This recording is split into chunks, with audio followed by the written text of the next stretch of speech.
So you've updated to iOS 7 and you may be asking yourself, is that it? Apart from the aesthetic changes, Apple has changed quite a bit on the internal side of iOS 7, and in this video I'm going to bring to light 20 lesser known features of iOS 7. Close up to 3 apps at once using a 3-finger swipe up. Don't like the parallax feature of iOS 7 making you dizzy, nauseous? Go into Settings, General, Accessibility, in here, Reduce Motion, and turn that off. If you're on a limited data network, you can easily go into Settings, Cellular, scroll down, and in here you'll find all the applications that are using your data and how much, and easily disable LTE or 3G use. By going into General, Accessibility, and scrolling all the way down and enabling switch control to on, you can actually control your iPhone, and I actually set mine to a head turn left, will take me to the home screen.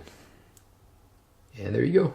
It works without even touching the home button. Also in accessibility, you can enable bold text, which requires a restart of your iPhone, but makes all the text much bolder and easier to read in iOS 7. As can be seen here, you can notice that the text is a lot bolder on the one where I enabled it. Easily change your text size on iOS by going into General, Text Size, and sliding this slider right here. Now take note, it won't work in all applications, only the ones on the Apple device and the applications that actually support this. Now this one is controversial. However, if you go into Privacy, go into Location Services, System Services, Frequent Locations, your iPhone actually tracks the locations you frequent, and you can easily remove it or enable it using this feature. In Settings Messages, you can now actually block calls using the blocked, and this works both for text messages and calls. In Messages, you're now able to see timestamps, so if you slide to the left from the right, you'll get the little time right there, which is a very useful little addition. Siri can now be used to toggle system settings.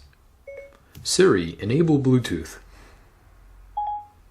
Okay, I turned on Bluetooth. The edge of the screen can now be used as a back button, so if you swipe from the edge of the screen, you can actually go back. Now this is supported in all system-wide applications and some third-party applications as well. Swipe over in the new Compass application and you'll be greeted with a level which is amazingly accurate, works very well, and can be used 2 ways. So you can use it as a surface level this way. If you tap the screen, it sets it as a new constant, and same applies for this one. In the camera application, there's now a shutter mode button, which is the volume button, and if you hold it, you can take up to 3 photos per second on any iPhone, and the 5S is 10 photos per second. So let me just demo that. While recording video, you can now zoom in and out. Great, however, Apple should have added this a while ago. If you've got a cluttered mailbox, you can actually edit and mark all to be read in your mailbox. Although very small, you can actually put Newsstand into a folder, whereas before you couldn't do it in iOS 6. You can actually make changes to pronunciations in Siri. Siri, call Daniel. Which Daniel? That's not how you pronounce that. Which one? Daniel C.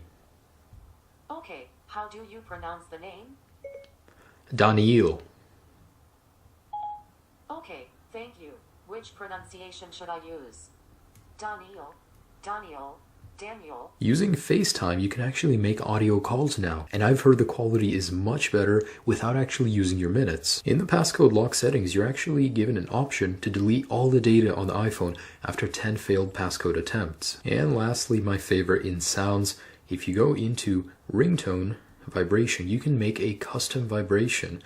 So just holding, hold, holding, hold, and you can actually replay it.